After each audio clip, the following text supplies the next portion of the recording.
솔직히 창피하기도 했습니다. 막 이렇게 추파를 던진다든가 뭐 이런 일들은 안 당해보셨나요? 좀 본인 손녀 있으면 뭐 소개시켜 주신다는 분은 중팔자는 뭐고 무당팔자는 뭘까요? 제가 생각하기에는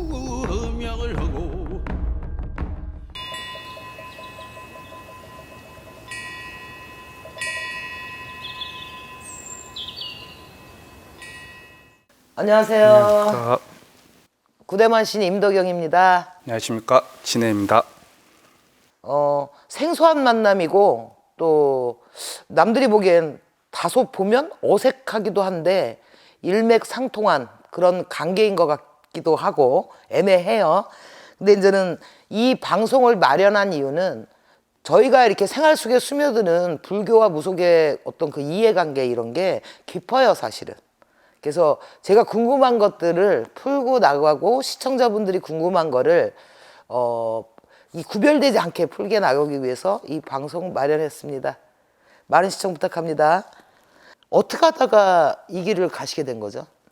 저는 아버지께서 스님이셔서 어릴 때부터 이제 절에서 생활을 하다 보니까 그런 환경 속에서 학교를 가기 전에도 항상 부처님 전에 인사를 드리고 어릴 때부터 항상 아버지가 스님이 되라고 이렇게 미리 이름도 지어주시고 그 다음에 이제 군대를 갔다 와서 스님이 돼 보는 게 어떻겠냐라고 얘기를 해주셔서 제가 그러면 한 달을 한번 생각을 해보겠습니다. 그리고 한 달을 생각한 끝에 스님이 되겠습니다 라고 말씀을 드려서 이 길에 들어오게 됐습니다. 또 우리 쪽에서 말하면 세습무라 그러거든요. 이제 집안이 무당이라 내리내리. 그래도 본인 의사가 이 길을 간다. 이거는 있잖아요. 자신의 의사. 처음에는 좀 많은 생각이 오갔습니다. 만약 부모님께서 스님이 아니시고 내가 이런 환경에 있지 않았으면 지금의 다른 삶을 살고 있지 않았을까라는 생각도 해봤는데 제가 그 한 달이라는 기간을 가지면서 내가 할 수 있을까 이 길을 아버지를 보면서 남보다는 그래도 나쁘지 않게 고든 길로 갈 수 있겠다라고 생각이 들어서 이 길을 들어서게 됐습니다. 20년 정도 되신 거죠? 네, 지금 정확히 횟수로는 22년. 네. 그러니까 생각보다 나이가 계신 거예요. 저도 깜짝 놀랐어요. 근데 스님이 이제 생각하실 때 중팔자는 뭐고 무당팔자는 뭘까요? 제가 생각하기에는 팔자는 다 비슷한 것 같습니다. 그때 놓여진 환경과 자기 자신의 처해 있는 처지에 따라서 뭐 스님이 될 수도 있고 또 무당이 될 수도 있고. 저는 이제 조금 생각할 때 사실 이건 건방진 소리일 수도 있는데 스님은 선택으로 갈 수 있잖아요. 어떤 그래도 그때 이제 한 달 동안 고심을 하시고 뭐 이랬던 부분에 의해 보면 그 선택할 수 있는 약간의 그 여지가 있고 또 저희 같은 강신모들은 선택 당했다 그러거든요. 그러니까 이거 뭐 안 한다 버텨봤자 결국은 할 수밖에 없는 약간 그런 차이점은 사실 있죠. 스님도 뭐 본인이 선택도 할 수는 있지만 본인이 선택을 한다 해도 안 되신 분들도 제가 봐왔고 내가 스님이 되기 싫다고 해도 운명에 의해서 스님의 길을 계속 걷는 분도 계시는 분을 봐왔기 때문에. 스님도 어려서부터 그런 환경에서 자라셨다고 그랬잖아요. 싫었던 것도 있을 거 아니에요. 그 아버지가 스님이었던 게 남들한테 창피할 수도 있고. 네, 있었죠. 왜냐하면 우선 보여지는 모습이 일반인들하고는 많이 다르지 않습니까? 머리도 쉽게 말해서 뭐 빡빡 깎는다고 해야 되나? 솔직히 창피하기도 했습니다. 좀 그냥 평범하지 않으신 분이 우리 아버지라는 생각에 좀 창피도 했는데 지금은 전혀 그렇지 않고. 지금은 뭐 스님이 가셨던 이 업적도 그동안도 제가 보기엔 굉장히 맑고 정직하게 가시는 것 같아서 제가 그래서 굉장히 존경하는 마음으로 모신 거예요. 긴장이 많이 돼요. 아니 그런데다 사람이 어쩔 수 없는 게 또 외모도 굉장히 지금 비주얼이 굉장히 장난이 아니세요. 깜짝 놀랐어요. 예전에 처음 면접 봤을 때, 야, 난 스님도 저렇게 잘생겼구나를 처음 느꼈거든요.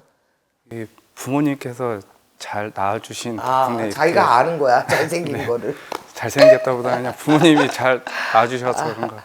부모님께 감사드립니다. 왜 그 직구진 신도분들 있잖아요. 막 그 스님이 젊고 또 진짜 실제 나이보다도 훨씬 동안이시고 이러고 또 인물 좋으시니까 막 이렇게 추파를 던진다든가 뭐 이런 일들은 안 당해보셨나요? 뭐 스님 사랑해요 뭐 이런 분들은. 제 입으로 말씀드리고 좀 나이에 비해서 동안이다 보니까 네네네네. 좀 어리게들만 많이 생각을 하셔서 노보살님들 이렇게 연세가 많으시니까 쉽게 말해서 할머니 분들께서는 뭐 스님이 젊고 그러니까 또 이 길을 걸으니까 좀 칭찬도 해주시고 아니면 이제 본인 손녀 있으면 뭐 소개시켜 주. 스님 사랑합니다. 감사합니다. 예, 축하해요.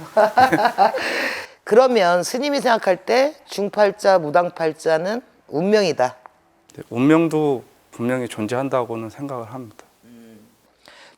결혼을 할 수 있는 스님하고 안 할 수 있는 스님이 구분된 건 아니잖아요.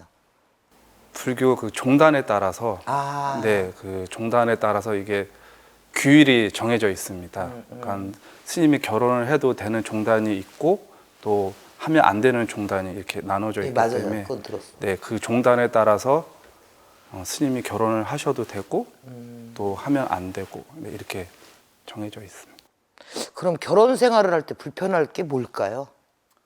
어떻게 보면 또 학부모로서의 생활도 해야 되고 예, 예. 또 스님으로서의 생활도 해야 되니까 이 집착도 어느 정도 생기게 되고 그렇지. 네, 그런 게 조금 은연중에 생계가 될 수도 있고, 그렇죠? 네, 맞습니다. 예. 그러면 스님이 이제 자손이 계시는데 만약에 스님이 되고 싶다. 그러면 그 본인의 아버님처럼 너 스님이 되라라고 권하시고 싶은가요? 저는 권하고 싶진 않습니다. 솔직한 마음으로.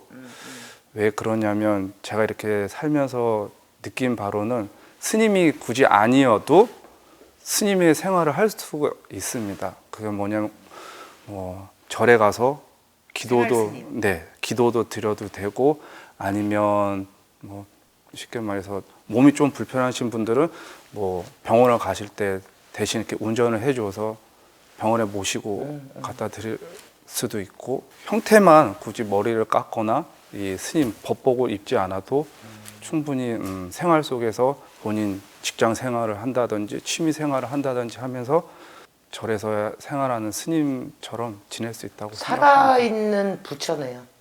그렇게 따지면.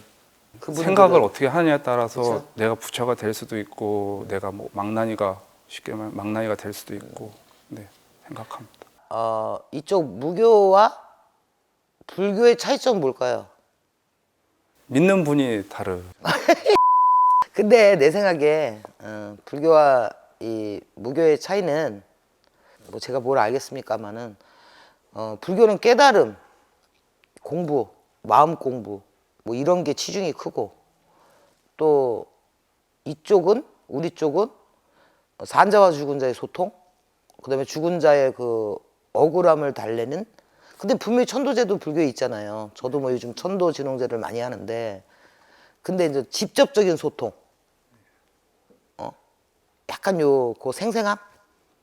맞는 것 같습니다. 스님은 그냥 단순히 어떻게 생각하면 부처님을 대신해서 그 부처님의 불교의 그 경전 가르침을 그냥 신도 절에 오시는 분들에게 이렇게 얘기해 주시고 포교하시는 거고 깨달음. 네, 깨달음을 이제 가르쳐 주시는 거고 이제 무속인들은 신과의 그 만남을 통해서 직접 기륭사를 가려주고. 네, 가려주고 옳고 그름을 이제 대신 얘기해 주시는 분인 것 같습니다.